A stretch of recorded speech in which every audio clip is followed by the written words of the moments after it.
بسم اللہ الرحمن الرحیم. Welcome to health line and this is your host doctor Imran Khan.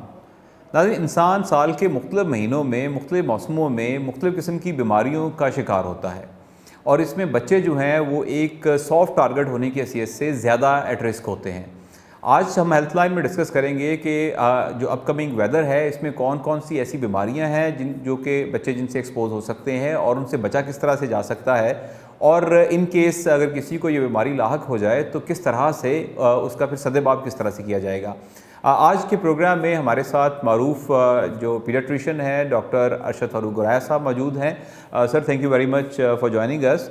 آپ کے ساتھ ہم گفتگو کریں گے بچوں کی مختلف قسم کی بیماریوں کے حوالے سے، اور اس میں جو ہے وہ ڈیفینیٹلی اب سردیوں کا موسم آ رہا ہے تو بہت سارے بچے جو ہیں وہ سردیوں میں مختلف قسم کی بیماریوں کا شکار ہوتے ہیں. جی سر، تو کائنڈلی سب سے پہلے یہ بتائیے گا کہ کون کون سی ایسی کامن بیماریاں ہیں جو آنے والے موسم کے حوالے سے جن کا بچے شکار ہو سکتے ہیں، جو کہ ایٹ رسک ہے جن کے حوالے سے بچے جو ہیں.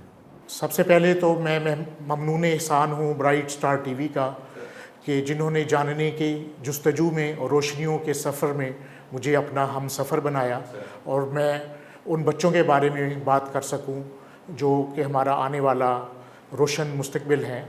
بچے کیونکہ کسی بھی قوم کے ماضی کے وارث، حال کے امین اور مستقبل کی امید ہوتے ہیں، اس لیے کسی بھی ملک و قوم کا انحصار ان کی بہتر صحت اور بہتر توانائیوں اور صلاحیتوں پر ہوتا ہے.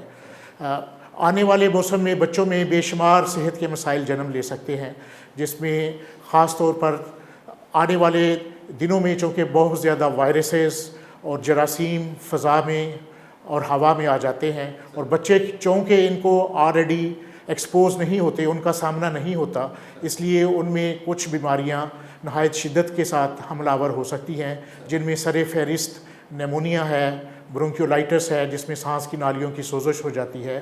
اس کے علاوہ ٹونسلز ہے کی انفیکشن جس کو ٹانسلائٹس کہتے ہیں، گلے کی بیرونی دیوار کی انفیکشن جس کو فرنجائٹس کہتے ہیں، اس میں سانس کی دیگر بیماریاں اور ساؤنڈ باکس کی انفیکشن جس کو ایپیگلوٹائٹس، کروپ کہہ سکتے ہیں، اور اس کے علاوہ جو ہے سیزنل استھما جو ہے وہ حملہ آور ہو سکتا ہے. یہ سردیوں کے حوالے سے ہم نے دیکھا ہے کہ سردیوں میں موسٹلی بچوں میں گلا خراب بہت زیادہ ہوتا ہے، اس کی وجہ سے بخار بہت زیادہ ہو سکتا ہے.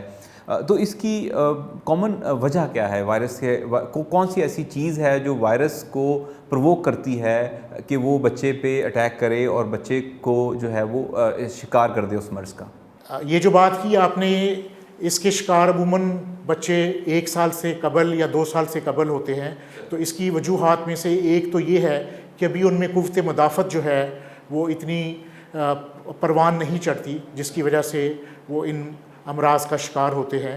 اور دوسری وہ ان جو نئی بیماریاں ہیں، جو نئے وائرسز ہیں، وہ جسم کا مدافعتی نظام جو ہے اس کے ساتھ پالا یا واسطہ نہیں پڑتا، اس لیے بچوں میں یہ زیادہ اور شدت سے. اچھا سر، یہ اگر ہم بات کریں لیٹس سے کہ قوت مدافعت کے حوالے سے، کہ قوت مدافعت میں کون سی ایسی، یہ 1 سال سے یا 2 سال سے چھوٹے بچے ہیں، کون سے ایسے فیکٹر ہیں جو ان کی قوت مدافعت کو کم کر دیتے ہیں؟ اس میں جو پاکستان میں سر فہرست مسائل ہیں ان میں سے تو بریسٹ فیڈنگ یا ماں کا دودھ کا نہ پلانا جو ہے ایک انتہائی اہم مسئلہ ہے، اور اس کا جس کا ٹرینڈ جو ہے وہ کم ہوتا جا رہا ہے اپیرنٹلی. جی، یہ میں آپ کو جو شماریات کی لکیریں ہیں ان کے حوالے سے بتاتا چلوں کہ پاکستان میں جو بریسٹ فیڈنگ ہے، ماں کا دودھ پلانے کی شرح ہے، وہ صرف 16% ہے، اور ابتدائی جب بچہ پیدا ہوتا ہے اور اس کو جو دودھ پلایا جاتا ہے وہ صرف 10% ہے، اور اس میں ماں کا دودھ دینے کی بجائے دیگر چیزیں مثلاً شہد، گتی، پانی یا ڈبے کا دودھ جو ہے جس میں سر فہرست ہے وہ شامل ہے. اور یہ سب باتیں جو ہیں بچوں میں قوت مدافعت کی کمی کا باعث بن رہی ہیں. اوکے. تو سر اب اگر ہم بات کریں بڑے بچوں کی، جن میں کہ ہم جو بہت ساری چیزیں جس طرح کے کچھ ہمارے سوشل ڈائلاماز اس طرح سے بنے ہوئے ہیں کہ کئی ٹھنڈا پانی پینے سے، کوئی آئس کریم کھانے سے، کوئی اس طرح کے فیکٹرز بھی انوالو ہوتے ہیں کہ وہ جنک فوڈ کھا رہے ہیں، کوئی اسپائسی فوڈ لیے، اس کی وجہ سے بھی گلا خراب ہو سکتا ہے، یا کہ یہ صرف ایک سوشل ڈائلاما ہے ہمارے یہاں صرف؟ یہ سب باتیں جو آپ نے کی ہیں یہ بالواسطہ طور پر بچوں میں جو گلے کی انفیکشن ہے اس کی ذمہ دار ہیں، یہ رسک فیکٹرز ہیں اس کے، لیکن یہ براہ راست ان کا تعلق نہیں ہوتا. براہ راست جو ہیں وائرسز ہیں اور بیکٹیریا ہے جو کہ گلے کی انفیکشن اور سوزش کا باعث بنتا ہے. یہ عارضی طور پہ ماحول اس طرح کا کریٹ ضرور کر سکتے ہیں. ناظرین ہمارے ساتھ موجود ہیں ڈاکٹر ارشد فاروق گرایہ صاحب. ان کے ساتھ ہم بات چیت کا سلسلہ جاری رکھیں گے. ایک چھوٹے سے وقفے کے بعد دوبارہ حاضر ہوتے ہیں. Welcome back to health Line. We have doctor Arshad Farooq Goraya صاحب ود اس اور ہم بات کر رہے ہیں بچوں کی بیماریوں کے حوالے سے. سر اب کچھ ایسے ایشوز پہ ہم بات کریں گے جو کہ کامن ہیں ہمارے سوسائٹی میں. مثلاً اگر ہم بات کریں کہ ہمارے ہاں جو چھوٹے بچے ہوتے ہیں جب وہ دانت نکال رہے ہوتے ہیں تو ہمارے ہاں کچھ ایسے سوشل کانسیپٹس ہیں کہ دانت نکالتے ہیں تو ان کو ڈائریا ہو جاتا ہے. تو لوگ اس بارے میں زیادہ بادر نہیں کرتے کہ پیچس لگے ہوئے ہیں اور وہ کوئی بات نہیں ہے جی, یہ کامن ہے کیونکہ یہ دانت نکال رہا ہے. اس کی کوئی ایسوسیشن ہے کہ دانت نکالنے کو پیچس کے ساتھ ایسوسیٹ کر سکتے ہیں کہ یہ کامن ہے؟ بچوں میں جو اسہال ہے پاکستان ان ممالک میں شامل ہے جس میں سب سے زیادہ اس کی شدت اور تعداد پائی جاتی ہے. پاکستان میں تقریباً 2.5 لاکھ بچے ہر سال ڈائریا یا اسہال کی وجہ سے موت کے منہ میں چلے جاتے ہیں. اور یہ جو ترقی یافتہ ممالک ہیں جیسے امریکہ, اس کے مقابلے میں انتہائی کم ہے, جو کہ صرف per year United States of America میں 125 ہے. تو اس میں جو ہماری بیک آف مائنڈ ہے, ہماری جو ذہن میں مختلف چیزوں نے جنم لیا ہوا ہے, وہ کافی اہم کردار ادا کرتی ہیں.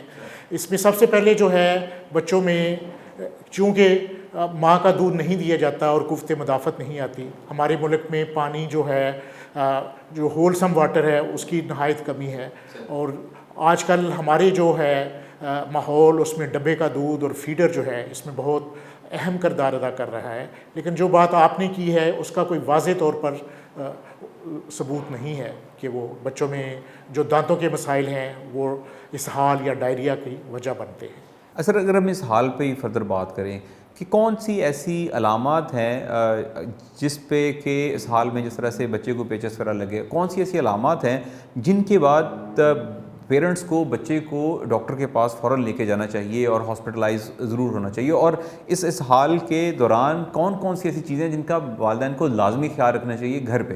بچوں میں اسہال جو ہے یہ اگر اس کی پخانے کی جو مقدار ہے وہ زیادہ ہو جائے یا اس کی تعداد زیادہ ہو جائے, لیکن اس میں سب سے زیادہ ضروری ہے کہ اس میں جو پانی کی مقدار ہے وہ ضرورت نارمل پہلے سے زیادہ ہو جائے, اور اس کو اسہال کہتے ہیں. اور اس کی مختلف طریقوں سے اس کو ہم درجہ بندی کر سکتے ہیں. اس میں کیونکہ جو اسہال ہے اس کی وجہ سے بچوں میں پانی کی کمی ہوتی ہے, نمکیات کی کمی ہوتی ہے, گلوکوز کی کمی ہوتی ہے, تو اس کی ہم درجہ بندی کے اعتبار سے اس کو جو ہے ماؤں کو یا جو والدین ہیں ان کو بتا سکتے ہیں. تو اس میں جو سب سے جو شدید جو ہے درجہ بندی کے اعتبار سے وہ ڈی ہائیڈریشن, جو پانی کی کمی ہوتی ہے وہ شدید سیویئر ڈی ہائیڈریشن جس کو کہتے ہیں. اس میں جو بچہ ہوتا ہے وہ اپنا ہوش و حواس جو ہے قائم رکھ نہیں پاتا, وہ بے سدھ پڑا رہتا ہے, اس کی جو آنکھیں ہیں وہ اندر کو دنس جاتی ہیں, اور اگر بچوں کا تالو ہے وہاں پہ ہم ہاتھ لگا کر دیکھیں وہ بھی اندر کو چلا جاتا ہے. بچے کی جو کھانے کی صلاحیت ہے یا پینے کی صلاحیت ہے وہ بالکل ختم ہو جاتی ہے. اور دوسرا ایک عام سا ٹیسٹ جو ہم کلینیکل ٹیسٹ وہ کرتے ہیں کہ اگر اس کی جلد سے پہ ہم چٹکی بھریں, اور عام طور پر جب ہم چٹکی بھریں تو جلد اگر اس میں پانی کی کمی نہیں ہے تو واپس چلی جاتی ہے اسی وقت تیزی کے ساتھ, لیکن اگر اس میں پانی کی کمی ہوگی اور شدید پانی کی کمی ہوگی تو وہ واپس جاتے ہوئے کچھ دیر لگے گی اس میں, اور 2 سیکنڈ سے زیادہ جو ہے وہ اپنی نارمل پوزیشن جو ہے اختیار کرے گی. تو یہ بچوں میں جو ہے شدید پانی کی کمی کی علامات ہے. اس میں جو ہے ہاسپٹلائز ہونا یا ہسپتال میں جانا جو ہے نہایت ضروری ہے تاکہ بچے کو انٹراوینس یا بین الوریدی جو ہے ٹریٹمنٹ جو ہے وہ مل سکے. تو اس میں سر اگر ہم بات کریں کہ اگر بچہ ابھی لیٹس سے کہ گھر پہ ہی ہے اور اس کو 1-2 ایپیسوڈ ہی آئے ہیں, ابھی 1-2 بار ہی پیچس پتلے آئے ہیں, تو وہ گھر پہ کچھ ایسی چیز ہے جو والدین اپنے طور پہ ضرور دیں. ڈیفینیٹلی ڈاکٹر کے پاس آنا اور کلینکل ہیلپ سیک کرنا وہ تو ایک ڈفرینٹ چیز ہے, وہ تو لازمی ہے, لیکن اس دوران جو ایک وقت ہے, وقفہ ہے, اس میں کچھ ایسی چیز کر سکتے ہیں گھر پہ؟ جی, گھر میں رہتے ہوئے سب سے جو پہلے ضرورت پڑے گی تو وہ بچے کا مشاہدہ ہے کہ اس میں الٹیوں کی تعداد کتنی ہے, اس میں جو موشنز کی تعداد ہے, نمبر آف موشنز وہ کتنے ہیں. تو جو چیزیں ہم گھر میں رہتے ہوئے کر سکتے ہیں, ایک تو بچے کو عام طور پر جو دودھ دیا جا رہا ہے یا جو دیگر چیزیں دی جا رہی ہیں اس کی تعداد بڑھا دینی چاہیے, اس کی مقدار بڑھا دینی چاہیے, کیونکہ اس میں جو پانی کی کمی ہوگی اس کو وہ اوور کم کرے گی. لیکن ہمارے یہ معاشرے میں یہ دیکھا گیا ہے کہ ان چیزوں کو بڑھانے کی بجائے عموماً یہ چیزیں بند کر دی جاتی ہیں, اور اس کو جو اس کے کھانے والی چیزیں ہیں اس کی بھی مقدار بڑھا دینی چاہیے. اور دوسرا جو سب سے اہم بات ہے, جو ہم بچوں میں جو اس کی جو ڈی ہائیڈریشن ہے, جو پانی اور نمکیات کی کمی ہے, اس کو کما حقوق طور پر روک سکتے ہیں. وہ یعنی کہ آج کی صدی کا کہہ لیں کہ سب سے بڑا جو ڈسکوری ہے وہ ORS ہے. ORS نمکول جس کو جی, نمکول جس کو کہہ سکتے ہیں. اور نمکول کو باقاعدہ طور پر بنا کر دینے سے ہم بہت سی جو پیچیدگیاں ہیں بچوں میں ان سے بچ سکتے ہیں. جی ناظرین, آپ نے بات سنی ڈاکٹر اشرف فاروق گرائے صاحب کی کہ کس طرح سے نمکول کے استعمال سے آپ بچے کو جو اس کا ایک ڈائریا کے دوران مختلف قسم کی پیچیدگیاں ہیں ان سے آپ بتا سکتے ہیں. ڈاکٹر صاحب کے ساتھ بات چیت کا سلسلہ جاری رکھیں گے. ہم ایک چھوٹے سے وقفے کی طرف جانا ہے, ملتے ہیں وقفے کے بعد. Welcome back to health Line. We have doctor Ashraf Farooq Goraya صاحب ود اس, اور ہم بات کر رہے ہیں بچوں کی بیماریوں کے حوالے سے. اور اب ہم سر بات کریں گے آپ کے ساتھ گلا خراب اور نمونیا کے بارے میں, کہ اس کی علامات کیا ہیں اور پھر اس کی جو پریونٹیو میئرز کس طرح سے ہم لے سکتے ہیں. جو گلے کا خراب ہونا ہے وہ دو وجوہات کی وجہ سے ہو سکتا ہے. ایک تو ٹانسلز کی انفیکشن جس کو ٹانسلائٹس کہتے ہیں, اور دوسرا منہ کی بیرونی دیوار اس کی انفیکشن جس کو فرنجائٹس کہتے ہیں. تو عموماً جو ہوتا ہے یہ 2 سال اور 1 سال سے کم بچوں میں اس کی جو ہے شدت وہ بہت زیادہ ہوتی ہے. اور اس میں سب سے جو امپورٹنٹ بات ہے کہ کیونکہ بچہ ابھی جو ہے اپنے انوائرمنٹ کو, جراثیم کو اس کے ساتھ ایکسپوز نہیں ہوتا, اس لیے چھوٹے بچوں میں یہ سب سے زیادہ پایا جاتا ہے. اس میں سب سے پہلے جو بات ہو سکتی ہے, بچے میں بے چینی ہو سکتی ہے, بے قراری ہو سکتی ہے, وہ کھانا پینا جو ہے وہ چھوٹ سکتا ہے. اس کے بعد جو ہے اس کو الٹی اور قے اور متلی کی کیفیت ہے وہ ہو سکتی ہے. بخار جو ہے وہ ہو سکتا ہے اس میں نا, بخار اگر ہو تو اس کا جو ہے شدت وہ بہت زیادہ ہوتی ہے. اور بعض کا جو ہے بچے اس میں کھانا پینا بالکل چھوڑ دیتے ہیں. ابتدائی طور پر بچے جو ہے ٹھوس چیزوں کو انکار کرتے ہیں اس میں, اور اس کے بعد جو ہے جو پینے والی چیزیں ہیں مثلاً پانی اور دودھ اس کو بھی پینا بند کر دیتے ہیں. اور بعض کا یہ جو گلے کی سوزش ہے اس کی تکلیف اتنی بڑھ جاتی ہے کہ حتیٰ کہ اپنا لعاب یا سلائیوا جو ہے وہ اندر لے جانے سے بالکل اس میں بھی کامن ہوتی ہے کہ ہم تھوک بھی نہیں نکل سکتے اور کھانا. تو جہاں تک نمونیا کا تعلق ہے, نمونیا جو ہے یہ ایک بار پھر میں کہتا چلوں کہ پاکستان میں 5 لاکھ بچے جو ہے ہر سال نمونیا سے مر جاتے ہیں, اور یہ دنیا میں پائی جانے والی بلند ترین شرح جو بچوں کی اموات کی ہے وہ ہے. اس میں نمونیا جو ہے سب سے پہلے جو ہے ہو سکتا ہے کہ گھر میں کسی بڑے کو کوئی سانس کا مسئلہ یا گلا خراب ہو, اور اس کے بعد یہ بچے میں شروع ہو سکتا ہے. بچوں میں ابتدائی طور پر یہ ناک جو ہے وہ بہتا ہے یا زکام والی کیفیت ہوتی ہے. اس کے بعد اچانک جو ہے وہ بچہ جو ہے اس میں سانس کی رفتار تیز ہو جاتی ہے, اس کی پسلیوں میں گڑھا پڑنا شروع ہو جاتا ہے, پسلیوں کے نیچے بھی پڑ سکتا ہے اور پسلیوں کے درمیان بھی. اور اس میں اس کی شدت اتنی بڑھ سکتی ہے کہ بچہ جو ہے کھانا پینا بالکل چھوڑ دیتا ہے. اس میں جو بخار ہے اس کی شدت جو ہے وہ بہت زیادہ ہوتی ہے. اور نمونیا جو ہے بچوں کی سب سے بلند شرح اموات والی ایک بیماری میں سے ایک ہے. It is the biggest killer of children in the world. Sir اس میں اگر ہم بات کریں, جس طرح آپ نے کہا کہ بخار جو ہے وہ بڑی شدت اختیار کر جاتا ہے, تو بخار کے بارے میں لوگوں کے کانسیپٹ اس طرح سے ہیں کہ ہم یوزلی چیک نہیں کرتے تھرمومیٹر کے ساتھ بخار نا, بچے کی اسکن کو ٹچ کیا جاتا ہے اور پھر ہم وہیں سے زیوم کر لیتے ہیں کہ بچوں کو فیور ہے. تو اس بارے میں آپ کیا گائیڈنس دیں گے لوگوں کو کہ بخار کس رینج میں ہو تو وہ اس کو بخار کہہ سکتے ہیں؟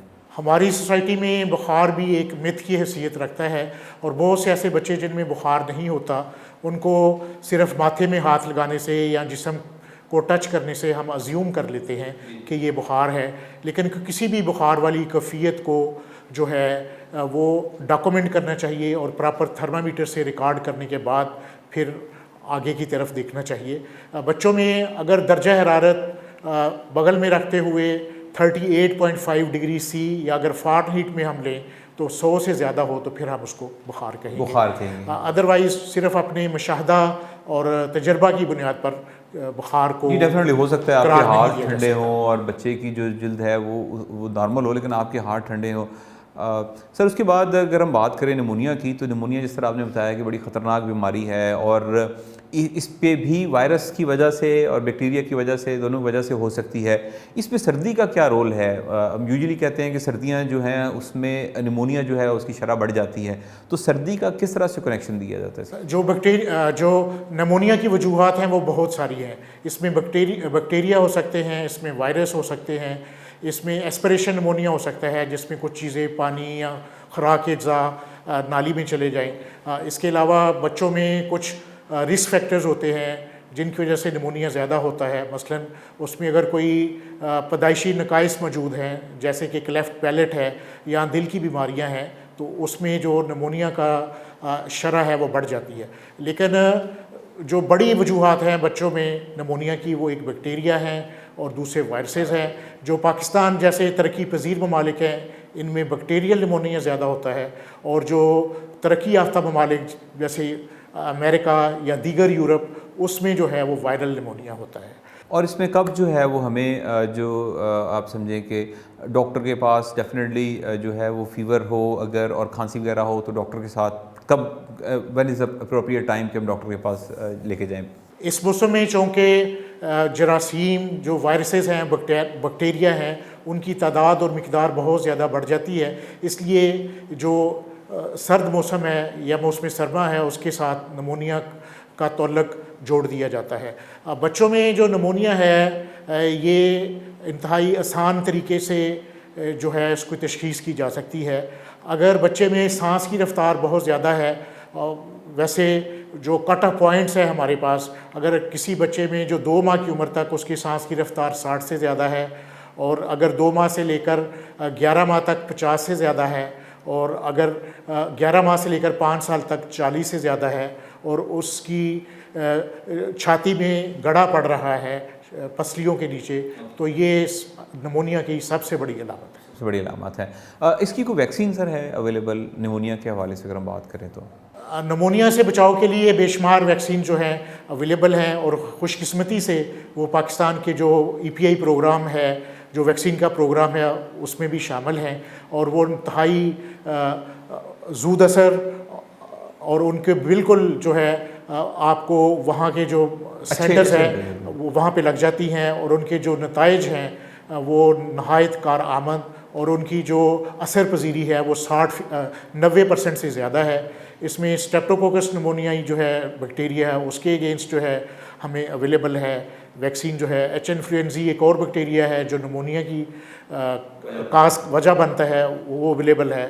تو اس لیے ہمیں جو ہے جو ویکسین ہے جو کہ ہمیں بالکل فری میسر ہے وہ اپنے بچے کو لازمی لگوانی چاہیے. Sir thank you very much for being with us. ناظرین آپ نے ڈاکٹر صاحب کی باتیں سنی, اور یہ بڑا اہم ہے کہ اب ہم اپنے بچوں کی صحت کے حوالے سے اور اوور آل ہیلتھ کی ایجوکیشن ہم حاصل کریں. ہم یہ جاننے کی کوشش کریں کہ کون سی ایسی وجہ ہیں جن کی وجہ سے ہمارا بچہ بیمار ہو سکتا ہے. جس طرح ڈاکٹر صاحب نے فرمایا کہ بچوں میں سب سے پہلے جو ان کی قوت مدافعت کو چیز متاثر کرتی ہے وہ ماں کا دودھ کا نہ پلانا ہے. ماں کے دودھ کی کمی کی وجہ سے ان کی قوت مدافعت متاثر ہوتی ہے, اور پھر بہت سارے ایسے بیکٹیریاز اور وائرسز ہیں جن کو موقع مل جاتا ہے کہ وہ اپنا اٹیک کریں اور بچے کو مختلف قسم کی بیماریوں میں مبتلا کر دیں. اسی طرح سے جو جیسے اسہال کے بارے میں ہم نے ڈسکس کیا کہ بچوں کو اگر ان کو ڈائریا ہوتا ہے تو ان کو فلوئڈز جو ہیں جو مائع حالت میں چیزیں ہیں وہ زیادہ سے زیادہ دیں. ORS یا نمکول جو ہے وہ آپ کے پاس گھر پہ ضرور ہونا چاہیے. اس کا جو ایک پیکٹ ہے وہ آپ 1 لیٹر پانی کے اندر مکس کر کے بچے کو زیادہ سے زیادہ پلائیں. اس میں مختلف قسم کے فلیورز موجود ہوتے ہیں. اسی طرح سے بچوں کی جو جنک فوڈز ہیں جو کہ رسک فیکٹرز بنتے ہیں, وجہ بن سکتے ہیں مختلف قسم کی بیماریوں میں مبتلا ہونے کی, ان کو کم کر کے جو ہیلدی فوڈز ہیں وہ دیے جائیں تاکہ ان کی قوت مدافعت امپروو ہو. ان کا جو ہائیجینک ہے وہ ان کی جو اوور آل لائک ہائیجین ہے اس کو بہتر بنایا جائے تاکہ وہ جراثیم کے ساتھ ان کا انکاؤنٹر کم سے کم ہو. امید ہے کہ ہمارا پروگرام آپ کے لیے مفید ثابت ہوا ہوگا. Will see you next week with a new program. Thank you very much. اللہ حافظ.